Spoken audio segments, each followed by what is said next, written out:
Shalom Bapak Ibu Saudara-saudari yang terkasih dalam Kristus Yesus. Tiba saatnya kita mendengarkan firman Tuhan. Namun sebelumnya, mari kita bersatu dalam doa. Damai sejahtera Allah yang melampaui segala akal, itulah yang memelihara hati dan pikiranmu di dalam Kristus Yesus Tuhan kita. Amin.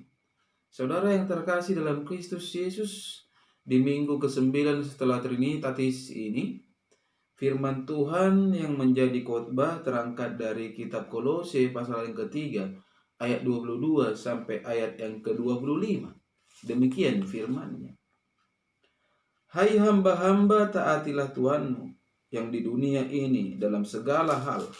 Jangan hanya di hadapan mereka saja untuk menyenangkan mereka, melainkan dengan tulus hati karena takut akan Tuhan. Apapun juga yang kamu perbuat, perbuatlah dengan segenap hatimu, seperti untuk Tuhan dan bukan untuk manusia.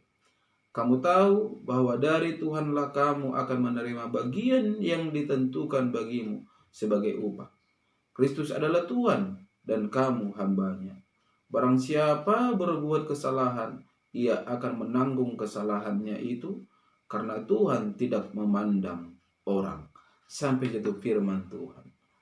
Bapak Ibu Saudara-saudariku yang terkasih dalam Kristus Yesus, saya mengangkat tema dari kebenaran firman Tuhan kita ini, yaitu bekerja untuk Tuhan.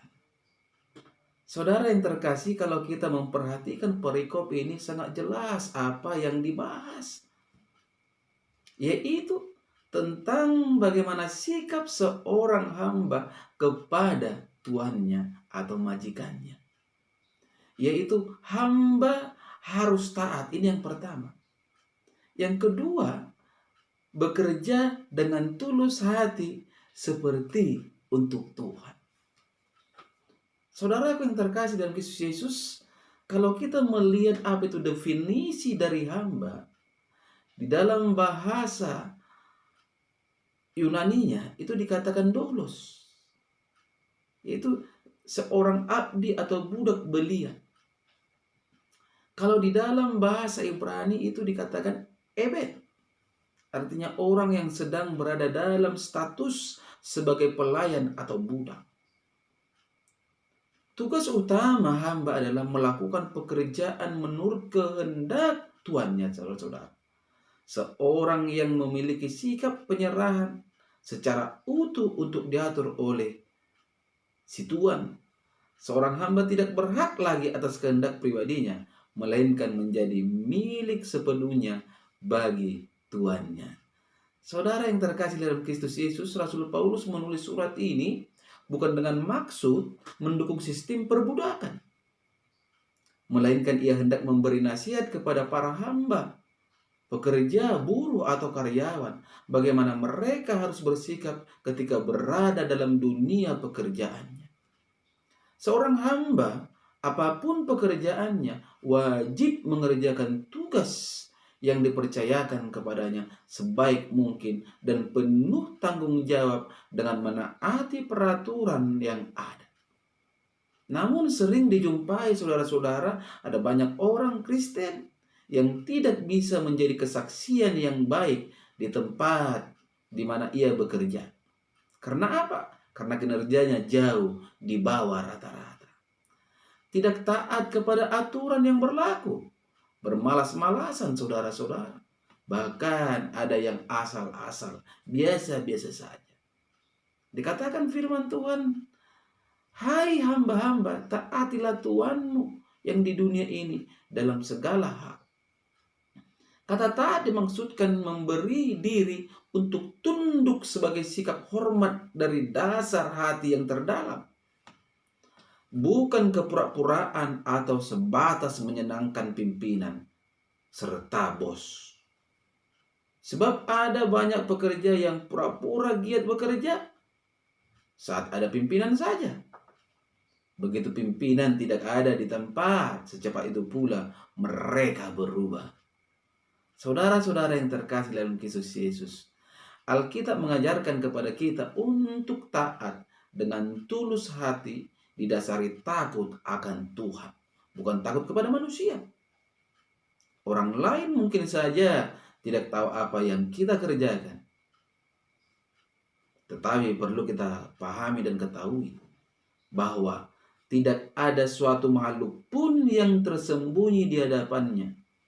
Sebab segala sesuatu telanjang dan terbuka di depan mata Dia, yang kepadanya kita harus memberikan pertanggungjawab. Itu tertulis dalam kitab Ibrani 4 ayat yang ke-13. Bahkan saudara-saudara, Tuhan menyelidiki segala hati dan mengerti segala niat dan cita-cita. Itu tertulis dalam 1 Tawari 28 ayat ke-9. Artinya apa? Tuhan tahu apakah kita sungguh-sungguh bekerja atau tidak. Karena itu jangan bekerja dengan sembrono dan sekehendak hati kita. Kalau kita bandingkan saudara-saudara kebenaran firman Tuhan yang tertulis di dalam Lukas 16 ayat yang ke-10, apa dikatakan di sana? Demikian firman-Nya saudara-saudara. Barang siapa setia dalam perkara-perkara kecil, ia setia juga dalam perkara-perkara besar. Dan barang siapa tidak benar dalam perkara-perkara kecil, ia tidak benar juga dalam perkara-perkara besar. Artinya apa? Saudara-saudara,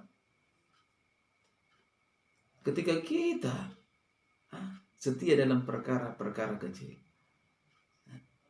Tuhan akan memberikan kita perkara-perkara yang besar.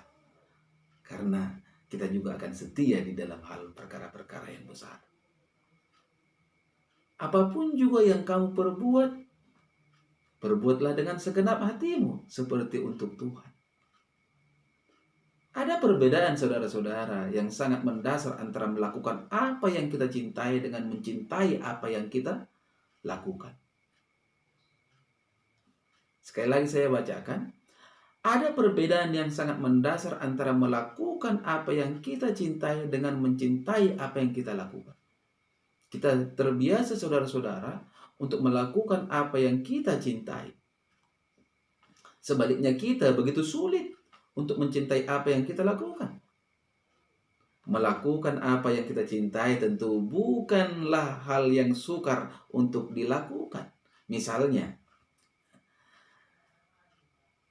kita sangat hobi memancing. Maka untuk pergi memancing tentu bukan hal yang sangat sulit bagi kita. Atau kita sangat hobi memasak. Maka ketika kita berkunjung ke rumah teman kita untuk dibuatkan masakan, kita pasti akan melakukannya dengan senang hati. Hanya saudara-saudara kadangkala dan lebih sering kita harus berhadapan dengan sesuatu yang belum tentu kita suka. Kita harus bekerja dalam sebuah bidang yang tak kita sukai. Kita harus melakukan banyak kegiatan yang sebenarnya cukup menyebalkan bagi kita. Tapi mau tidak mau harus kita lakukan. Dalam dunia rohani kita juga akan diperhadapkan hal yang demikian. Kita diberi kepercayaan untuk melayani Tuhan. Hanya sayang jenis pelayanan yang dipercayakan kepada kita bukanlah seperti yang kita inginkan. Tapi harus kita ingat saudara-saudara, firman Tuhan berkata, apa yang kamu lakukan dari salah seorang yang hina ini, itu sama saja berbuat kepada aku. Saudara-saudara yang terkasih dalam Kristus Yesus,